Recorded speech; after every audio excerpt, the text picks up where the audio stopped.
Hi everyone, welcome to the channel. I am a rising fourth year medical student living in New York. And in today's video, I would like to talk about the path going from high school to being a medical student to training to become a doctor. I would like to keep the video structured and organized, so here are the things I'm going to talk about today.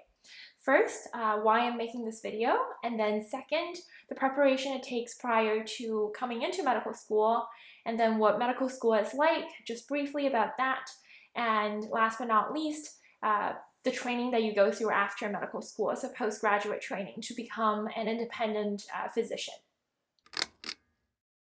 So why I'm making this video? Well, I'm making this video mostly for people who are interested in coming into the field of medicine, whether you are a post-college graduate thinking about going to medical school, or if you're a college student doing pre-med, wanting to apply to medical school, or if you're just a high school student kind of thinking and planning ahead. I think medicine is one of those fields where if you don't have a family member or a close friend who has been through the process, it's kind of difficult to understand what it takes to become a doctor, what the whole training process is like. And I think this kind of information should be widely available, which is why I'm making this video, and I hope this video can be helpful to you and can help you answer some of the questions. And then for anybody who is not really interested in coming into medicine, but maybe you've interacted with your doctors, or if you're just curious about what this field is like, I hope this video can be helpful for you too. All right, now let's talk about the preparation that people often take prior to entering medical school. So let's start with college. A lot of students start to become interested in the field of medicine when they're in college and they start making preparations. Now, you don't have to be a science major in college in order to apply to medical school. A lot of people do end up studying things like molecular biology, neuroscience, psychology, chemistry, physics, and things like that. However, there are also a lot of students who study things like English, history, politics, really whatever it is that interests you the most, you should explore your interests and study that subject in college. Medical schools are very interested in taking students who study all kinds of different things to make sure that the incoming class is very diverse, and it makes it all the more interesting for people to engage and interact with each other that way. Now, with that said, there are some prerequisite classes that medical schools like students to take prior to applying to medical school. Again, you don't have to be a science major, but there are just some classes that you need to take, whether it's in college or maybe if you've graduated from college and it's post-bac programs. These are things like 1 year of biology, 1 year of physics, I believe 1 year of English, and then 2 years of chemistry, and you have to take it through organic chemistry. If you are interested and you would like to learn more about the prerequisite courses prior to applying to medical school, I would recommend you to do a few different things. So first, definitely talk to your university's health professions advising office. Most major universities have one. They have counselors, they have advisors that can talk to undergraduate students about what courses to take, and they can really help you, sit down, have a conversation, and help you plan out your schedule so you can not only finish prerequisite courses and you're ready to apply to medical school, but at the same time you can explore your interests, whatever that is. So that's the first thing that you should do. And then second, you can also check out the AAMC website, which stands for the Association of American Medical Colleges. They often have the most updated list of prerequisite courses that you should be looking at. And then, of course, if you're interested in medical schools, you can check out their own websites. Sometimes the requirements differ a little, so looking at that might be helpful too. All right, so we just talked about college. There are some special programs that are known as the BSMD programs. These are programs that you apply to as a senior in high school, and you pretty much get a Bachelor of Science degree, so an undergraduate degree, and also a MD degree, Doctorate of Medicine degree altogether. It's an accelerated program, typically takes 7 years, so you would apply at the end of high school, and then you go through that entire program, and you don't have to apply to medical school separately. It's a, once again, special program. You will have to know that medicine is something that you want to do pretty early on in your life when you're 17, 18, and you will have to show medical schools that that is something that you're pretty committed to. All right, so now let's talk about medical school just very briefly.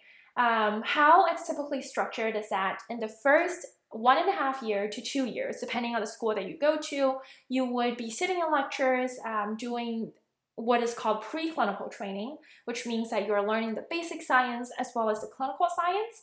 And then for the next 2 to 2.5 years, you will be working in the hospital, working with residents and attending physicians, interacting with patients directly, and that will be called the clinical portion of your training. I'm going to make separate videos to talk about those parts of medical school since there is a lot that goes into that. I'll talk about exam course contents and things like that. But for now, I think just knowing what the 4 years is like is very helpful. And for some other students, medical school is a little bit longer than 4 years. There are students who are interested in some specialties such as ophthalmology, dermatology, ENT. These are the more quote-unquote competitive fields, and a lot of students going into these fields end up taking a research year to make sure that they work closely with a mentor in the field and get more publications before they apply to medical school.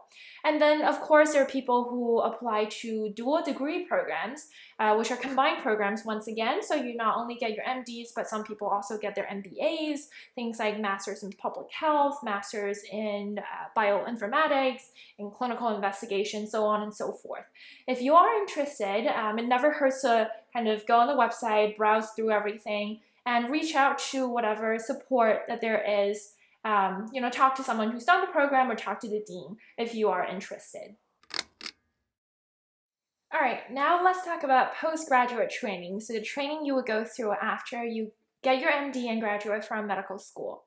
So it's pretty much two major parts: residency training, and then if you want to further subspecialize in fellowship, and then for some people who want to even further subspecialize as fellowship after fellowship.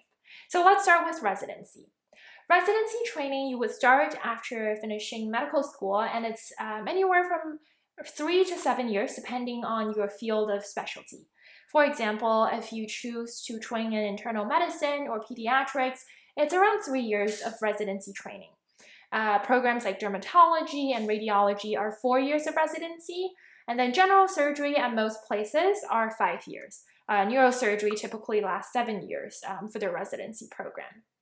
After you finish residency, if you don't want to further subspecialize and you want to practice, you can practice and you will be an attending physician at that point. For some people who choose to further subspecialize, they would apply to a fellowship and train as a fellow after residency. So for example, if after internal medicine you want to become a specialist and practice in cardiology or gastroenterology, then that's 3 years of fellowship training after your 3 years in internal medicine. And there's a lot more information once you go to medical school, and there's a lot of support in the school to talk about postgraduate training. So that's nothing to worry about if you are a college student or high school student at this point. For some people, they want to even further subspecialize. For example, if you finish your general cardiology fellowship, but you want to practice as an interventional cardiologist or an electrophysiologist, then that would be an additional 2 to 3 years of fellowship on top of your 3 years of cardiology fellowship. And also, you have to keep in mind that for a lot of people, they take some years doing other things during their training. So there are people who take gap years in between college and medical school. And then in medical school, like we talked about, there are people who take research years or do dual degree programs. And then once you become a resident, there are some who take chief years or additional research years in the middle of their residency. So even though if you count the years, you would think that a doctor can become an attending physician typically in their early 30s or mid 30s. For some people, the training is even longer than that. But when you talk to most doctors, I think most would tell you that it's a really gratifying career, even though the training is so long. And it's very satisfying and fulfilling to be able to take care of people when they're vulnerable. So if this is something you're interested, I would encourage you to explore and to reach out to people who've been through this process.